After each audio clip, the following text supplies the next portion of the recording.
হ্যাঁ, গোলাম মোহাম্মদ রনি ভাই, আপনার কিছু কথার উত্তর দেওয়ার জন্য আসলাম। সকালবেলা একটা ভিডিও রিল দেখলাম, আপনি এনসিপি নিয়ে অনেক গুণগান গাইলেন। হ্যাঁ, ওরা অনেক প্রতিবাদী, ওরা একটা স্বৈরাচারী সরকার নামিয়ে দিয়েছে, ওরা সেনাবাহিনীর বিরুদ্ধে কথা বলেছে ওদের সাথে রাজনৈতিকভাবে মোকাবেলা করার জন্য। হ্যাঁ, আচ্ছা, আপনি কয়েকটা প্রশ্নের উত্তর দেন তো। বাংলাদেশের মব তৈরি করলো কারা? হ্যাঁ, আপনি আরেকটা প্রশ্নের উত্তর দেন তো। রাতারাতি আলাউদ্দিনের চেরাগ ভাইয়া এই ছাত্র নেতারা এত টাকার মালিক হলো কিভাবে?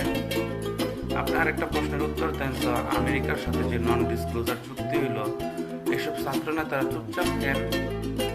আপনি আরেকটা প্রশ্নের উত্তর দেন তো, যে হামে এত শিশু মারা গেল, তারা এই বিষয়ে চুপচাপ কেন?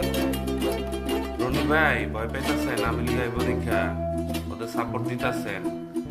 হ্যাঁ, ও রনি ভাই, হ্যাঁ রনি ভাই।